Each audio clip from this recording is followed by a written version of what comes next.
대한 비유입니다. 한 가지 질문으로 말씀을 시작하려고 합니다. 여러분 신앙생활 잘하고 계십니까? 네, 한 분밖에 안 계시네요. 질문을 바꿔서 해보겠습니다. 여러분 신앙생활 성공하고 싶으십니까? 네, 신앙생활 하는 사람 중에 실패하고 싶은 사람 없을 겁니다. 다 성공을 해야겠죠. 이 신앙생활은 우리가 흔히 믿음의 경주라고도 많이 표현을 합니다. 왜 경주가 무엇이냐? 경주는 달리기잖아요. 처음과 시작과 끝이 있습니다. 마찬가지로 신앙생활도 처음과 끝이 있어요. 우리의 육체의 시작과 육체의 끝이 있습니다. 이 신앙 경주가 끝나고 꼬린 지점에 이탈하지 않고 잘 달려가면 상금을 얻습니다. 그에 상응하는. 마찬가지로 신앙생활도 우리가 이탈하지 않고 끝까지 완주를 하면요, 우리가 의의 면류관을 받게 됩니다. 그리고 천국의 영광에 하나님의 자녀로서 함께 그 천국에 참여하는 영광을 누리게 되는 거예요. 예수님께서는 이 신앙생활을 다른 표현으로 말씀하셨어요. 오늘 본문 말씀에 보면 마음밭이라고 표현을 하고 계십니다. 근데 이 마음밭이 참 가꾸는 것이 신앙생활이랑 똑같더라고요. 근데 문제는 뭐냐? 이 밭을 가꾸는 이유가 뭔가요? 우리가 밭을 갈구고, 씨를 뿌리고, 물을 주고, 약을 치고 하는 이유가, 그쵸? 열매를 맺어야 되죠. 작물을 맺기 위함입니다. 마찬가지로 신앙생활도요, 우리가 열매를 맺어야 되는 거예요. 열매가 없으면은 그것이 진정한 신앙생활이라 할 수가 없거든요. 예수님께서는 이 열매 없는 신앙생활, 이 믿음을 어떻게 말씀하셨나요? 성경에서 한번 볼까요? 마태복음 7장 19절 말씀입니다. 아름다운 열매를 맺지 아니하는 나무마다 찍혀 불에 던지우느니라 라고 말씀하셨어요. 이거 무시무시한 성경 구절이죠. 그냥 마냥 예배만 드리면 되는 줄 알았는데 그게 아니라 너의 삶 가운데서 너의 믿음으로, 그 믿음으로 열매를 맺어라 라고 말씀을 하고 계신 겁니다.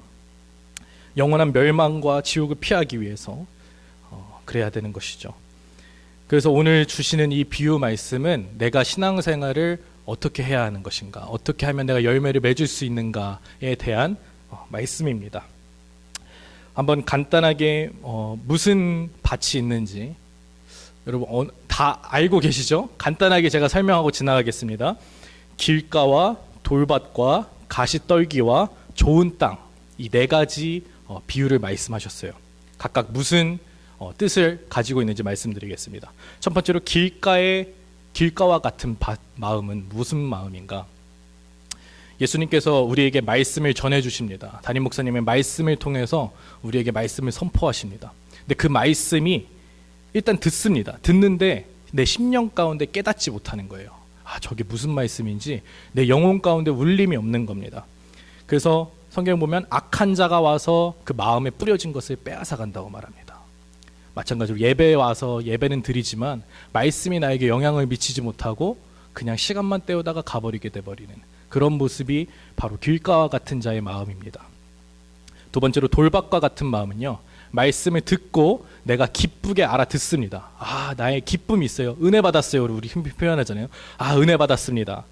그런데 삶 가운데에 환난과 박해가 있으면, 조금만 힘들어지면요, 믿음을 다시 놓게 되는 거예요. 하나님 왜 나만 이렇게 힘들어요? 왜 이렇게 되는 거예요? 하면서 원망하기 시작하고 믿음에서 멀어지게 됩니다. 가시떨기와 같은 밭은요, 하나님의 말씀을 듣습니다. 그런데 세상의 염려와 재물의 유혹 때문에 그 말씀이 뿌리를 내리지 못하고 열매를 맺지 못하는 삶입니다. 마지막으로 이제 좋은 땅, 우리가 이것을 추구해야 되는데, 좋은 땅은 말씀이 선포되면 그 말씀을 듣고 나의 심령 가운데 깨닫습니다. 그리고 뿌리를 내려서 그 말씀이 열매를 맺는데 어떤 열매를 맺습니까? 30배, 60배, 100배 이르는 결실을 맺게 되는 겁니다. 여러분, 이러한 결실을 저와 여러분이 맺으시기 주님의 이름으로 축복합니다. 아멘. 그러면은 너무나도 좋죠. 다 그러면은. 근데 신앙생활을 하면서 우리 스스로에게 던져야 하는 가장 기본적이고 중요한 질문이 있다면 바로 이것이 아닐까 싶습니다. 내 마음의 밭은 어떠한가입니다. 지금 내 마음의 밭의 상태가 가장 중요한 겁니다. 과거의 상태가 중요한 것이 아니라요, 지금의 상태가 중요한 거예요. 내가 지금 길가와 같은 상태인가, 돌밭의 상태인가? 가시떨기와 같은 상태인가? 아니면 좋은 밭의 상태인가? 예배를 드리러 오는 크리스찬들이, 불신자를 저는 지금 말하지 않겠습니다. 예배를 드리러 오는 그리스도인들의 착각은요, 자기는 예배를 드리니까 다 좋은 밭이라고 생각해요. 자기는 예배를 드리고 헌금을 하고 그리고 찬양을 하고 하면은 다 좋은 밭이라고 생각합니다. 그러나 그것은요, 그걸로 알 수가 없는 거예요. 내 마음은.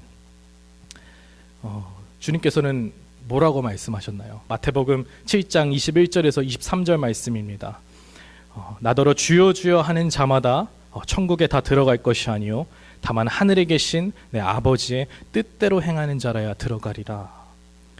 이 뒤에 후렴부에 나오는 말씀은요, 그때 내가 저희에게 밝히 말하되 내가 너희를 도무지 알지 못하니 불법을 행하는 자들아 내게서 떠나가라 하니라. 이것이 무슨 말입니까? 입으로 그냥 주여 주여 하고 그냥 형식적인 종교 생활을 한다고 해서 천국에 들어간다라고 보장되는 것이 아닙니다.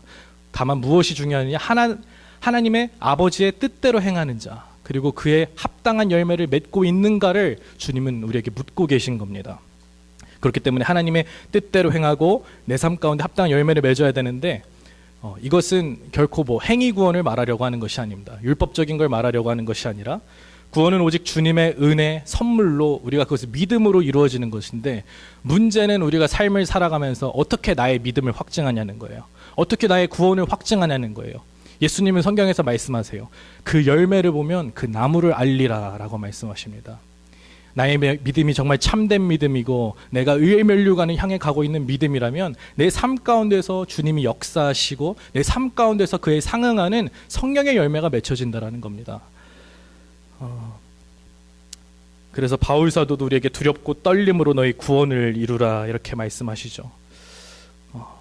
그래서 오늘 말씀을 통해서 저와 여러분이 내 마음이 어떠한 상태인지 한번 돌아보는 계기가 됐으면 좋겠습니다. 우리가 밭에 농사를 끝나면은 땅도 휴식기가 있습니다. 아시죠? 땅도 휴식기를 가지는데 겨울이 되면 땅에 눈이 많이 내리고 그리고 비가 많이 내려요. 그러면 어떻게 되죠? 땅이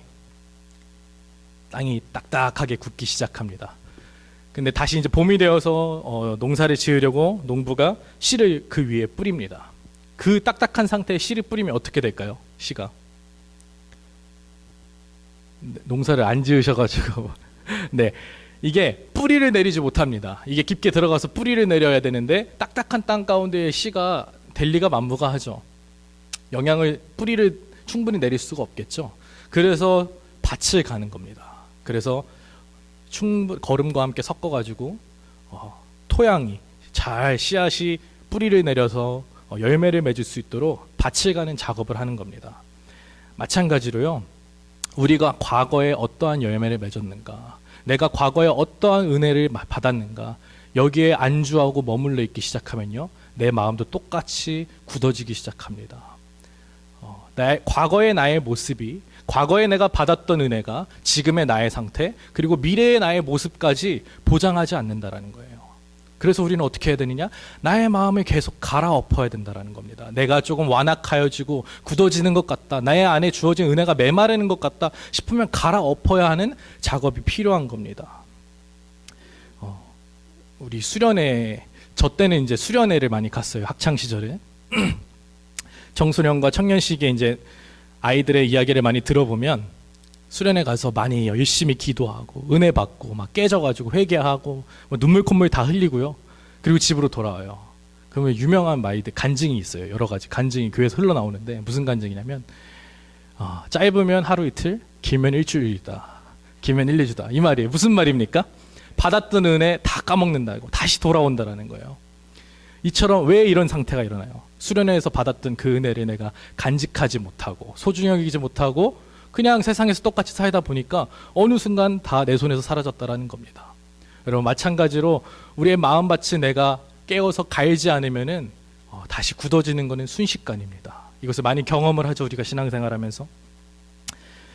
그러면 이렇게 굳어지는 우리의 마음에 어떠한 현상이 나타나는가, 두 가지로 말씀을 드리겠습니다. 첫 번째로는요, 우리의 마음이 굳어지게 되면 당연히 이제 강팍해지기 시작해요. 이 강팍해진다라는 것은 우리가 좋은 마음에 바칠 때는, 주님의 은혜가 우리에게 넘쳐 흐를 때는 한마디로 어떻게 표현해야 될까요? 말랑말랑거린다고 해야 될까요? 우리의 마음이 말랑말랑거려가지고 십자가만 바라봐도, 그리고 예수님 그 보혈, 그 단어만 들어도 나에게 눈물이 나고 감동이 나고 은혜가 벅차고 감사가 나옵니다. 그게 바로 나의 마음이 부드럽고 지금 말랑말랑하다는 증거거든요. 그런데 이게 굳어지기 시작하고 메마르기 시작하고 강팍해지면요, 말씀을 듣는 자세부터가 달라져요. 일단은 다리부터 일단 꽈집니다. 가만히 있기가 힘들어요. 다리부터 꽈지고요. 그리고 이제 팔짱을 이렇게 끼기 시작해요. 지루해지고, 그리고 고개까지 쫙 기웃으면 이제 완성이 되는 거예요, 자세가. 그리고 목사님 무슨 말씀 하나, 맨날 똑같은 말씀 하는 거 아닌가, 이러면서 이제 판단하기 시작하는 겁니다. 왜 이렇게 잘할까요? 저의 과거의 모습이었기 때문에, 제가 해봤기 때문에 잘 알아요. 이렇게 사람이 변합니다. 근데 마음이 부드럽고 말랑말랑했을 때는 목사님이 강단위에서 선포하는 말씀이 내 말씀이 되는 거예요.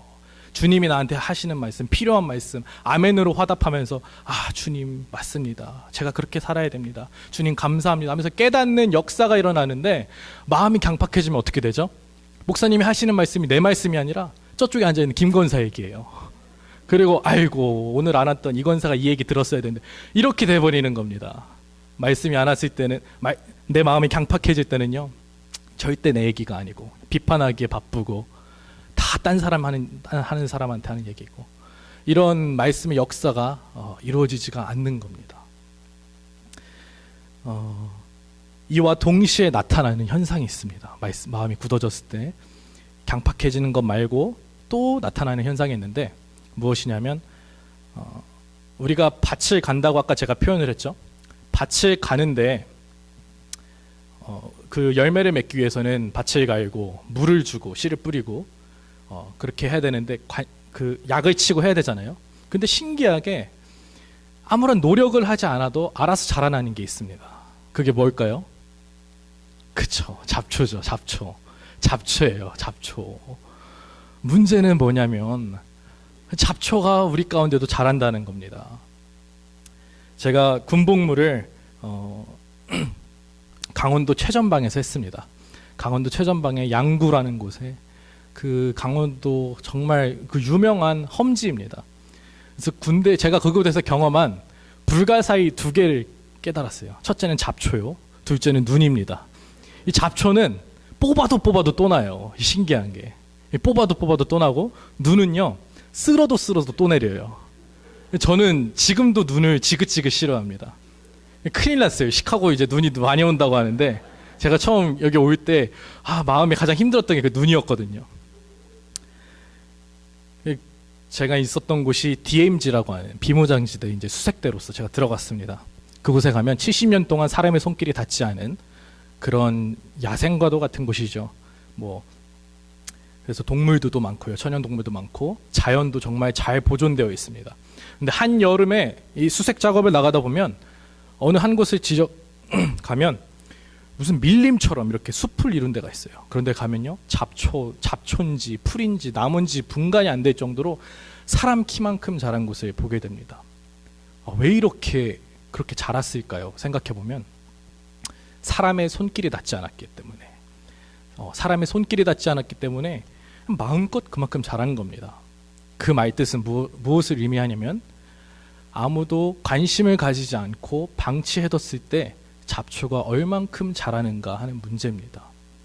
우리 마음 가운데에도 내가 아무런 관심과 방치해두면요, 이 잡초는 자랍니다. 이 잡초가 무엇이냐면 바로 죄거든요. 죄.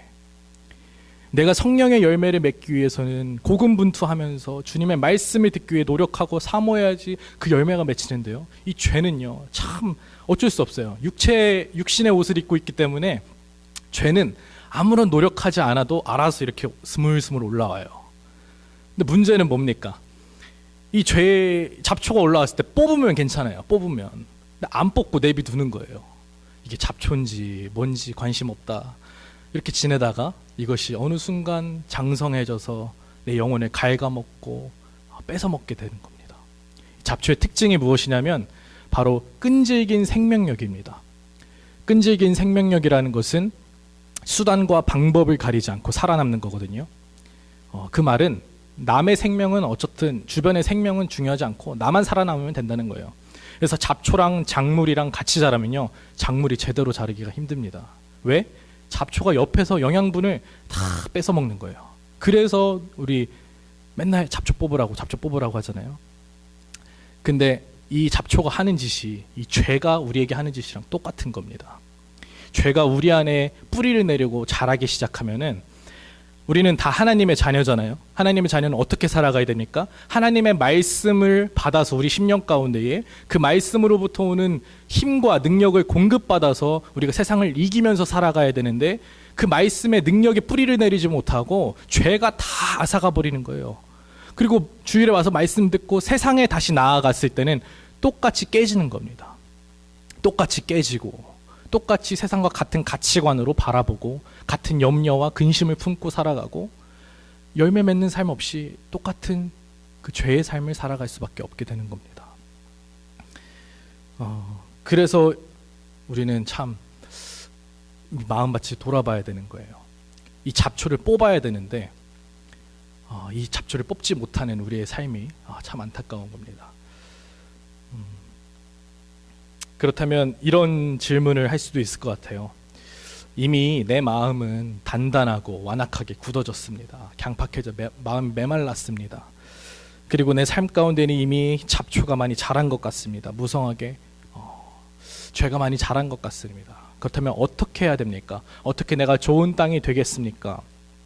방법은 마음밭을 갈아엎는 것입니다. 그 마음밭을 갈아엎는 것은 무엇을 뜻하냐? 한 가지밖에 없더라고요. 바로 회개입니다. 회개 기도밖에 없더라고요. 우리 담임 목사님께서 많이 강조하시잖아요. 회개. 근데 이 회개가 정말로 많은 현대 크리스찬들이 듣기 싫어하는 소리일 수도 있지만, 이 회개야말로 주님께서 우리에게 주신 놀라운 축복입니다. 회개야말로 주님께서 우리에게 주신 놀라운 권능이 일어나는 겁니다. 막힌 자가 뚫어지게 되고요, 메마른 자의 심령이 다시 살아나는 것이 바로 이 회개를 통해서입니다. 문제는 내 마음 가운데 얼마나 내가 굳어져 있는가, 어떠한 잡초가 내 마음 가운데 있는가가 한번 돌이켜 보셔야 합니다. 그것은 은밀한 잡초들, 다른 사람은 모르고 나만 알고 있는 은밀한 잡초가 있을 수도 있고요. 그리고 이제는 나의 기질은 원래 어쩔 수 없어, 난 변하지 않아 라고 포기해버리고 익숙해져 버린 잡초들이 있을 수 있고요. 주님보다 다른 것을 더 사랑하고 주인 삼는 그렇게 세상과 타협하며 살아가 버린 잡초들이 내 마음 가운데 있을 수도 있습니다. 열매를 맺기 위해서는 이 잡초들을요, 여러분, 아프지만 끊어내야 합니다. 잘라내야 하고요, 토해내야 하고요, 그 작업을 우리가 거쳐내야 합니다. 그래서 이 회개를 통해서 우리가 그 마음밭이 가는 작업을 할 수 있는데, 어떤 분은 이러시는 것 같아요.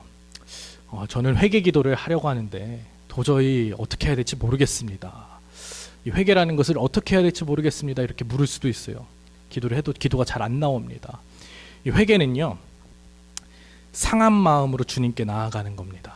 다른 것이 아니라, 내가 유창하게 말을 잘해야 하는 것이 아니라 상한 마음으로 주님께 나아가는 겁니다. 이 상한 마음이란 히브리어로 샤바르라고 합니다. 이 말의 뜻은 마음이 깨졌다, 마음이 산산조각이 난 것을 뜻합니다. 마치 우리가 큰 쇳덩어리 망치로 바위를 내리쳤을 때 어떻게 됩니까? 그 바위가 깨져버리게 되죠.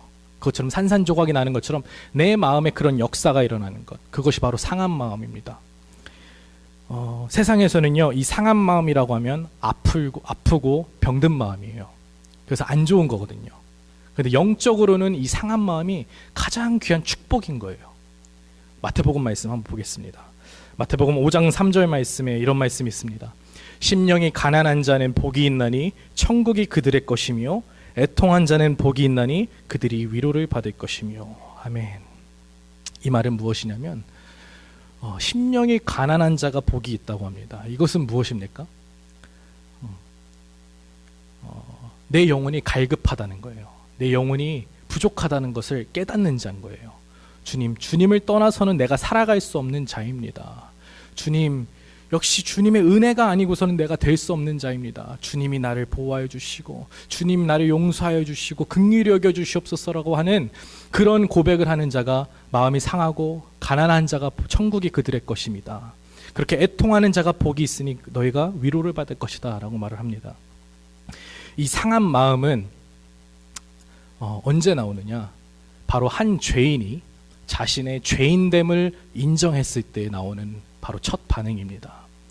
결코 나의 죄인임을, 나의 존재론적 죄인임을 인정하지 못하면 내 마음 가운데 상한 마음이 나올 수가 없어요. 내가 주님 앞에서 얼마나 악하고 내 안에 선한 것이 하나도 없고 내가 나의 힘과 능력으로 할 수 없다라는 것을 깨달았을 때에, 그 죄인이 그것을 알았을 때에 상한 마음이 내 안에서 터져 나오는 겁니다. 주님, 나의 존재가 이렇습니다. 주님, 나의 죄를 고백합니다. 주님의 보혈로 나를 씻어주시고 나를 만나주시옵소서라고 그렇게 엎드려지게 되었을 때에 그때 역사가 일어나게 되는 겁니다. 이것이 바로 상한 마음이고요. 이 상한 마음이 중요한 이유는 주님께서 그 상한 마음을 귀하게 여기시기 때문입니다. 시편 51편 17절 말씀 한번 볼까요? 우리 함께 한번 읽어볼까요? 시작.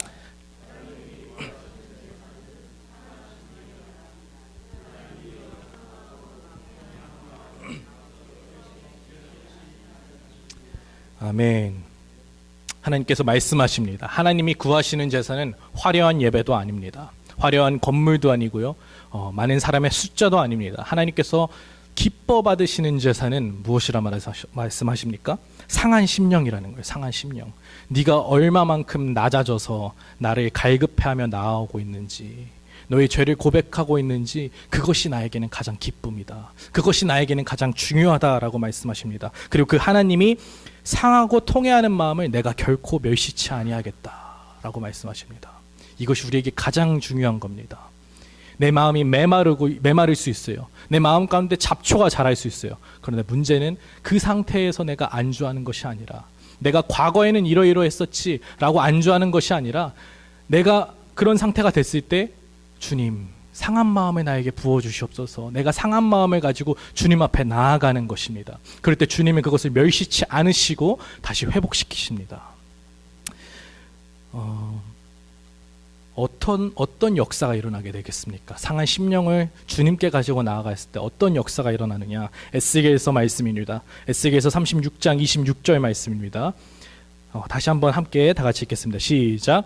또 새 영을 너희 속에 두고 새 마음을 너에게 주되 너희 육신에서 굳은 마음을 제하고 부드러운 마음을 줄 것이며. 아멘. 할렐루야. 이것이 바로 기적과도 같은 일입니다. 성령의 역사가 일어나는 겁니다. 우리가 가끔 뉴스를 보잖아요. 사형수 또는 흉악한 범죄자가요, 하루아침에 그 변하게 돼버리는 일들이 있는 것. 그것이 성령의 역사 아니고서는 불가능한 겁니다. 그 한평생을 상처와 강팍하고 그런 마음으로 살았던 사람이, 굳은 마음이 성령님이 그 마음을 어루만져 주셨을 때에 새 영과 새 마음을 부어주시고 과거를 묻지 않으시고 굳은 마음을 제하여 주시고 부드러운 마음을 부어주시는 겁니다. 여러분, 이 역사가 저와 여러분에게도 일어나길 주님의 이름으로 축복합니다.